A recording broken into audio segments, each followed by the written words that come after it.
Welcome to our channel অঙ্ক চর্চা। আজকে যে বিষয়টা নিয়ে আমি তোমাদের সামনে এসেছি, আর মাত্র দুদিন বাকি তোমাদের পরীক্ষার। বিএড ফার্স্ট সেমিস্টার যাদের কোর্স 2000 যাদের সেশন 2023 টু 2025, আমি কিন্তু তাদের কথা বলছি এবং কিন্তু বাবা সাহেব আম্বেদকর ইউনিভার্সিটির কথা বলছি। তো যারা এই ইউনিভার্সিটিতে আছো এবং 2023 টু 2025 এ আছো, ফার্স্ট সেমিস্টার পরীক্ষা দেবে, আর মাত্র দুদিন তোমাদের পরীক্ষার বাকি। সেই দুদিনে তোমরা অনেকেই আমাকে ফোন করছিলে, জিজ্ঞাসা করছিলে যে ম্যাম, যে কোশ্চেনগুলি আমরা জানি না, সাপোজ কোনো একটা কোশ্চেন তোমাদের কমন পড়েনি, তো সেই কোশ্চেনটা তুমি কিভাবে লিখবে? কোশ্চেনটা তো অবশ্যই তুমি ছেড়ে আসবে না। আরেকটা যে কোশ্চেন তোমরা জিজ্ঞাসা করছিলে, অনেকে ফোন করছিলে যে ম্যাম, সময়টা তো অনেক কম এবং 35 মার্কের আনসার আমাদের করতে হয়। সেই 35 মার্কের আনসারের মধ্যে 2 মার্ক থাকছে, 5 মার্ক থাকছে এবং যে 10 মার্ক থাকছে। তো সেই 10 মার্কের আনসারগুলি অনেকে লিখে আসতে পারে না। অনেক স্টুডেন্টরাই গত বছরও আমাকে বলেছিল যে ম্যাম, আমি তো 10 মার্কের কোশ্চেনটা আনসার করে আসতে পারিনি। এর আগের বছরও কিন্তু স্টুডেন্টরা ফোন করে বলে যে 10 মার্কের কোশ্চেনটা করে আসতে পারে না। তো সেই সময়ের ব্যবধানটা তোমরা কিভাবে আনসার করলে তোমরা প্রতিটা কোশ্চেন এ টু জেড লিখে আসতে পারবে, সেটা নিয়ে কিন্তু আমি তোমাদের সামনে ডিসকাস করব। আমি তোমাদের পূর্ণিমা ম্যাডাম, যদি তোমাদের বিএড এর ক্ষেত্রে কোনো অসুবিধা হয় তাহলে অবশ্যই স্ক্রিনে দেওয়া নাম্বারে যোগাযোগ করতে পারো। কেউ ফোন করবে না, হোয়াটসঅ্যাপে যোগাযোগ করবে, কারণ সবসময় আমরা ফ্রি থাকি না তোমাদের ফোন তোলার জন্য। তো অবশ্যই তোমরা হোয়াটসঅ্যাপে এসএমএস করে রাখবে, যখন আমি ফ্রি হব তোমাদের অবশ্যই কোশ্চেনের রিপ্লাই দেব, বা তোমাদের যে কনফিউশন থাকবে সেগুলি অবশ্যই আমরা দূর করব। আমি তো তোমাদের সাথেই আছি।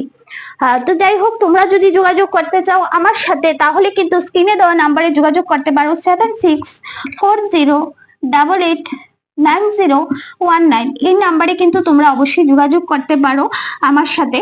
আর সেই নাম্বারে কিন্তু কেউ ফোন করবে না, অবশ্যই হোয়াটসঅ্যাপে এসএমএস করবে। আমি আমার সময় মতো তোমাদের অবশ্যই রিপ্লাই করব। যাই হোক, আমরা যে বিষয়টা বলছিলাম যে কিভাবে যদি আনসার করো তাহলে তুমি সবগুলি আনসার করে আসতে পারবে। সবাই প্রথমে যে একটা ভুল জিনিস করে, সেটা হলো 2 মার্কের কোশ্চেনটা আগে লিখে। কখন এই পরীক্ষার মধ্যে 2 মার্কের কোশ্চেনটা আগে লিখবে না, কারণ 2 মার্কের কোশ্চেনগুলি অনেক সময় কমন পড়ে না, তখন চিন্তা ভাবনা করতে হয় বা বন্ধুদের একটু জিজ্ঞাসা করতে হয়। আমরা তো করি নাকি, স্কুলেও করে এসেছি, কলেজও করেছি, আর ইউনিভার্সিটিতে করবো না সেটা তো আর হয় না, ঠিক না? কিছু স্বভাব আমাদের কোনোদিনই চেঞ্জ হয় না, আর হওয়ারও কথা না। সেটা আমিও করেছি, তুমিও করবে, আমাদের নেক্সট জেনারেশনও করবে। যাই হোক, যে 2 মার্কের কোশ্চেনটা আছে, সেই 2 মার্কের কোশ্চেনটা আমরা কি করি, অনেকটা লেট করে লিখি, মানে লিখতে আমাদের অনেকটা সময় নিয়ে যায়, যার জন্য 2 মার্কের কোশ্চেন গুলি আগে লিখবে না, আগে 10 মার্কের কোশ্চেনটা লিখবে, কারণ এটা বড় কোশ্চেন, 10 নাম্বার। মানে ভাবতে পারো তুমি কতটা নাম্বার তোমার, মানে 10 মার্ক। সেখানে তুমি যদি ভালো করে লিখো 98 তোমাকে দিতে বাধ্য ম্যাডামরা বা স্যাররা। তো সেই ক্ষেত্রে তোমরা 10 মার্কের কোশ্চেনটা আগে আনসার করবে, তাহলে তোমার 10 মার্ক হাতে এসে গেল। তারপর তোমরা কি করবে, 5 মার্কের কোশ্চেনটা আনসার করবে, কারণ এই দুইটা জিনিস তোমার অবশ্যই জানার ব্যাপার। আর বড় কোশ্চেন অবশ্যই তুমি কাউকে জিজ্ঞাসা করে লিখবে না। আর যে 2 মার্কের কোশ্চেন আছে, হয়তো তুমি বন্ধুদের জিজ্ঞাসা করলে বা হয়তো তুমি ভুলে গেছো, একটু চিন্তা ভাবনা করে লিখবে। তার জন্য কিন্তু আমি সবসময় তোমাদের একটাই কথা বলি, 2 মার্কের কোশ্চেনটা পরে লিখবে। আগে 10 মার্কটা লিখো, দেন 5 মার্কটা লিখো, আর 2 মার্কের কোশ্চেনটা পরে লিখবে। তাহলে কিন্তু তোমাদের যে সময়টা থাকে, সেই সময়ের মধ্যে সবগুলি কোশ্চেন আনসার করে আসতে পারবে। অনেক অনেক ক্ষেত্রেই স্টুডেন্টরা আমাকে ফোন করে যে ম্যাম, আমার তো সবগুলি কোশ্চেন কমন পড়েছে আপনার দেওয়া সাজেশন থেকে, কিন্তু আমি তো লিখতে পারিনি। তো সেটা তো আমার ভুল না বলো? যদি কোশ্চেন কমন পড়ে, আনসার কমন পড়ে, তুমি সময়ের জন্য লিখতে না পারো, সেটা তো তোমার ভুল।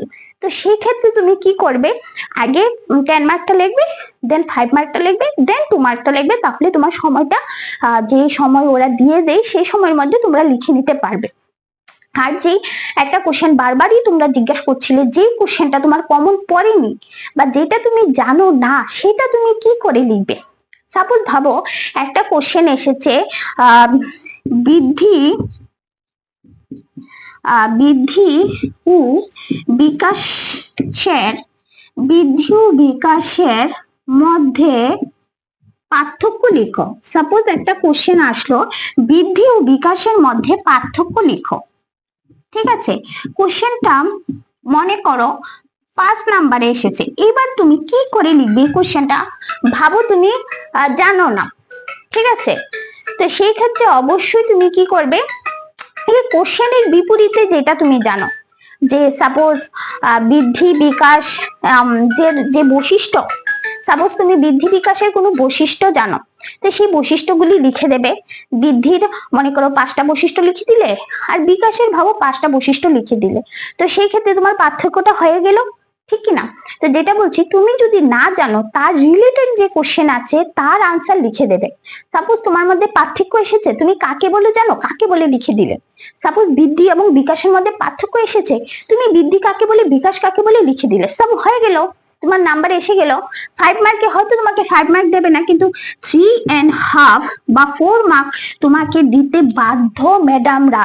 স্যার ম্যাডামরা কোনোদিনও চায় না স্টুডেন্টদের নাম্বার নষ্ট করতে, ওরা সবসময় চায় যে একটা স্টুডেন্ট, একটা বাচ্চা, সে আমার বাচ্চার মতো হতে পারে, তো তার শুধু শুধু নাম্বার নষ্ট করার তো কোনো দরকার নেই, ওরা কিন্তু দিয়ে দেবে নাম্বার, আমরা কিন্তু দিয়ে দিই নাম্বার। তো সেই ক্ষেত্রে সাপোজ ভাবো একটা কোশ্চেন এসেছে যে সরব পাঠ এবং নীরব পাঠের কয়েকটি বৈশিষ্ট্য লেখো। এবার তুমি সরব পাঠ কাকে বলে এবং নীরব পাঠ কাকে বলে সেটা জানো, তাহলে তুমি কিন্তু সেটার আনসার লিখে দিতে পারো। আর যেই ভুলটা সব থেকে বেশি ত্রিপুরা স্টুডেন্টরা করো, সেটা আমি তোমাদের সাথে বলছি। তোমরা কি করো, একটা সিনেমা দেখেছো, বইয়ের যে গান আছে সেই গানটা গিয়ে খাতায় লিখে দাও, সেটা কিন্তু কোনোদিনও করবে না। সেই জিনিসটার জন্য তোমার কিন্তু ব্যাক চলে আসবে। প্রতিবার আমরা খাতার মধ্যে সেটাই দেখি, যখন স্টুডেন্টরা লিখে বিভিন্ন ধরনের গান লিখে নিচে লিখে দেয়, ম্যাম আমাকে পাশ করিয়ে দেন, স্যার আমাকে পাশ করিয়ে দেন, না হলে ঘর থেকে বের করে দেবে, এরকম কথাবার্তা। কিন্তু যদি তোমরা লেখো তাহলে কিন্তু যে স্যার বা ম্যাডামরা তোমাদের খাতা দেখছে, ওদের কিন্তু ইমেজ নষ্ট হয়ে যায় এবং ওরা কিন্তু তোমাকে ব্যাক দিয়ে দেবে। তো কেউ অবশ্যই তোমরা এইসব জিনিস লিখবে না, যা পারো তাই লিখবে। যদি না পারো সেই কোশ্চেনের রিলেটেড যে প্রশ্ন আসে সেই প্রশ্নটা তুমি লিখে দেবে, কিন্তু কোনোদিন গান লিখবে না, আজে বাজে কথা খাতার মধ্যে লিখবে না, তাহলে কিন্তু তোমার ব্যাক চলে আসবে। একটা সেমিস্টারে ব্যাক মানে বুঝতেই পারছো তোমার কিন্তু অনেকটা সময় নিয়ে নিচ্ছে, এবং পরের সেমিস্টারে যখন তুমি এক্সাম দেবে, ওই এক্সামের সাথে যখন তোমার ব্যাকের পরীক্ষাটা হবে, তাহলে কিন্তু তোমার ওই সেমিস্টারটাও নষ্ট হয়ে যাবে। ব্যাক যাতে কোনোভাবেই না আসে সেটা কিন্তু তোমরা দেখে রাখবে।